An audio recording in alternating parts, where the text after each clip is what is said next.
Hello everyone, कैसे हैं आप सब। मैं शिखा आपका स्वागत करती हूँ मेरे channel tales of a mom में। और आज मैं उस सवाल के बारे में बात करने वाली हूँ जो हम पेरेंट्स के माइंड में बहुत बार आता है। और ये सवाल बहुत ही इम्पोर्टेंट भी है कि क्या हमें बच्चों को हमेशा डायपर में रखना चाहिए या नहीं। तो चलिए शुरू करते हैं। शुरू करने से पहले मेरे इस चैनल को सब्सक्राइब कर लीजिए ताकि आपको मेरे सारे रेगुलर अपडेट्स मिलते रहें और एक भी वीडियो आपसे मिस ना हो। मैं मेरे पर्सनल एक्सपीरियंस से आपको ये सारी बातें बता रही हूँ। मैंने कियांश को, मेरा बेबी जो भी 4 मंथ का है, उसे हमेशा से डे 1 से डायपर में ही रखा है, क्योंकि मेरा मानना है कि डायपर में रखने से कोई प्रॉब्लम नहीं है। हम बेबीज़ को फर्स्ट डे से ही डायपर में रख सकते हैं। एक्चुअली ये कन्फ्यूज़न हमारे हमारे फैमिली मेम्बर्स, रिलेटिव्स, आसपास के लोगों से मिल जाता है कि बेबीज़ को क्लॉथ नैपीज़ में रखना चाहिए शुरू के दिनों में। बट मेरे माइंड में ये क्वेश्चन था कि नहीं, नैपीज़ में ऐसा क्या है जो नैपीज़ में रखना चाहिए और डायपर में नहीं रखना चाहिए। तो मैंने बहुत सारा रिसर्च करा, बहुत ही सारे आर्टिकल्स पढ़े, डॉक्टर से भी मैंने बात करी इस बारे में। उसके बाद मुझे जो कंक्लूज़न मिला वो ये है कि बेबीज़ को हम डायपर में हमेशा रख सकते हैं, बशर्ते हम कुछ बातों का ध्यान दें। तो वो कुछ बातें क्या हैं वो आज मैं आपको बताऊँगी। एक्चुअली लोगों को ऐसा लगता है कि क्लॉथ नैपी पहनाने से बेबी के जेंटल एरिया में रैश नहीं होंगे। ऐसा बिल्कुल भी नहीं है। आप डायपर पहनाएं या फिर क्लॉथ नैपी पहनाएं, कुछ भी पहनाएं, आपके बेबी को रैश हो सकते हैं अगर आपने उसके जेंटल एरिया का ध्यान नहीं रखा है, तो उसकी केयर नहीं की है। तो हमें डायपर पहनाते वक्त इन्हीं सारी बातों का ध्यान रखना है। तो चलिए शुरू करते हैं। वो तो सबसे पहली जो चीज़ है वो है एक अच्छी क्वालिटी का डायपर लें। एक अच्छी क्वालिटी के ब्रांड में इन्वेस्ट करें। जेल बेस्ड डायपर लें। जेल बेस्ड डायपर की ऑब्जर्वेशन पावर जो होती है वो अच्छी होती है। अपने बेबी को आपको खुद देखना होगा कि आपने जो डायपर उसे पहनाया है, जो भी डायपर जो भी आपने सेलेक्ट किया, वो डायपर जो उसे पहनाया है उससे उसे कोई प्रॉब्लम तो नहीं हो रही है, उसे उसकी स्किन को वो सूट कर रहा है या नहीं कर रहा है, ये आपको खुद देखना होगा। अगर उसे उससे कुछ प्रॉब्लम लग रही है तो आप तुरंत पहले उस डायपर को चेंज करें, उस ब्रांड को चेंज करें। तो मैं अपने बेबी के लिए पैम्पर्स का डायपर यूज़ करती हूँ। ये नंबर 1 ब्रांड है एंड डॉक्टर्स भी रिकमेंड करते हैं, तो आप पैम्पर्स पे जा सकते हैं।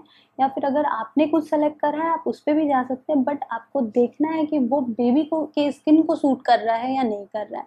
तो सबसे पहले एक अच्छी क्वालिटी का डायपर लें। सेकंड जो चीज़ है वो है सही साइज़ का डायपर लेना। आप हमेशा राइट साइज़ का डायपर लीजिए। डायपर के जो पैक होते हैं उस पे मेंशन होता है वेट के अकॉर्डिंग साइज़, जैसे कि 0 टू 5 केजी आपके न्यूबॉर्न के लिए आता है, 4 टू 8 केजी स्मॉल हो जाता है। तो आप अपने बेबी के वेट के अकॉर्डिंग एक साइज़ बड़ा डायपर लें। उसके 2 बेनिफिट्स हो जाते हैं। एक तो बेबी बहुत जल्दी बड़े होते हैं तो उसमें प्रॉब्लम नहीं होगी, और दूसरी ये है कि बेबी को इरिटेशन नहीं होगी, बहुत ज़्यादा टाइट फिट नहीं होगा और हल्का लूज़ रहेगा, तो उसको उसकी लेग मूवमेंट भी अच्छी रहेगी। बहुत ज़्यादा टाइट डायपर ना हो, बस इसका ध्यान रखना। आप एक साइज़ बड़ा ले रहे हैं या नहीं ले रहे हैं उससे मतलब नहीं है। मतलब इस बात से है कि उसको बहुत ज़्यादा फिट नहीं होना चाहिए, बहुत ज़्यादा टाइट नहीं होना चाहिए। तीसरा पॉइंट है हाइजीन मेंटेन करना। बेबी के जेंटल एरिया के हाइजीन को मेंटेन करना काफ़ी इम्पोर्टेंट है। हर 2 से 3 घंटे में बेबी का डायपर चेंज करें। कभी-कभी ऐसा होता है कि 1 से 2 बार पी किया बेबी ने और उसको डिस्कम्फर्ट फ़ील होने लगता है। तो उस बात का भी ध्यान रखना है आपको, और उस ऐसे सिचुएशन में तुरंत डायपर चेंज करना है। आप इस बात का ध्यान रखें। अब बात आती है कि बेबी के जेंटल एरिया को क्लीन कैसे करें डायपर चेंज करते वक़्त। बहुत से पेरेंट्स यहाँ पे गलती कर देते हैं। वो ऐसा करते हैं कि एक डायपर खोला और दूसरा डायपर पहना दिया। ऐसा बिल्कुल भी नहीं करना है। बेबी ने अगर सिर्फ पी किया है तो भी जब आप डायपर चेंज कर रहे हैं तो आप उसके जेंटल एरिया को अच्छे से क्लीन करना है वाइप से, या फिर कॉटन और गुनगुना पानी आप ले लें, कॉटन को उसमें भिगो के उससे साफ करें। और अगर आप वाइप यूज़ करते हैं, जैसा कि मैं वाइप यूज़ करती हूँ, तो वो वाइप जो है वो अल्कोहल एंड पैराबिन फ्री होना चाहिए। आप बेबी वाइप लें, मैक्सिमम बेबी वाइप जो होते हैं उसमें अल्कोहल नहीं होता है, बट आप इंग्रेडिएंट फिर भी देख लें, उसमें वो अल्कोहल एंड पैराबिन फ्री होना चाहिए।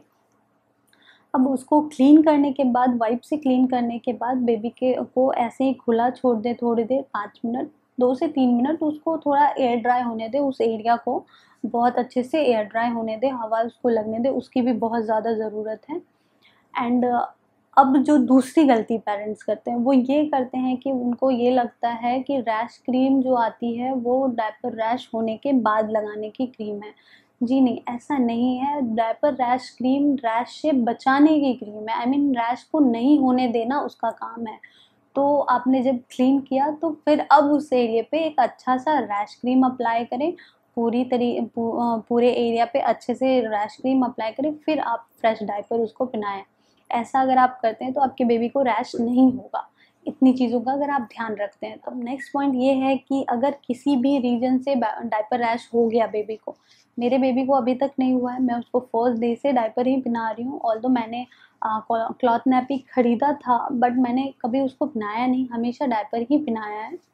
तो अगर बेबी को रैश हो जाता है किसी कारण से, तो अगर रैश हो गया है तो आपको सबसे पहले तो 2 से 3 दिन, जब तक कि वो रैश ठीक नहीं हो जाता, बेबी को डायपर नहीं पहनाना है। आप एक हल्का सा छोटा कॉटन का पजामा यूज़ कर सकती हैं।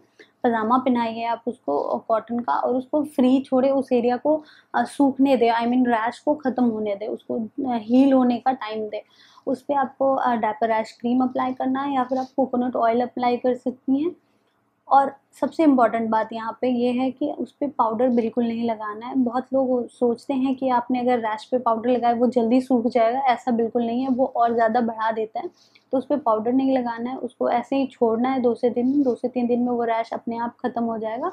उसके बाद आप आगे से ये सारी बातों का ध्यान रखेंगे तो रैश बिल्कुल होगा ही नहीं।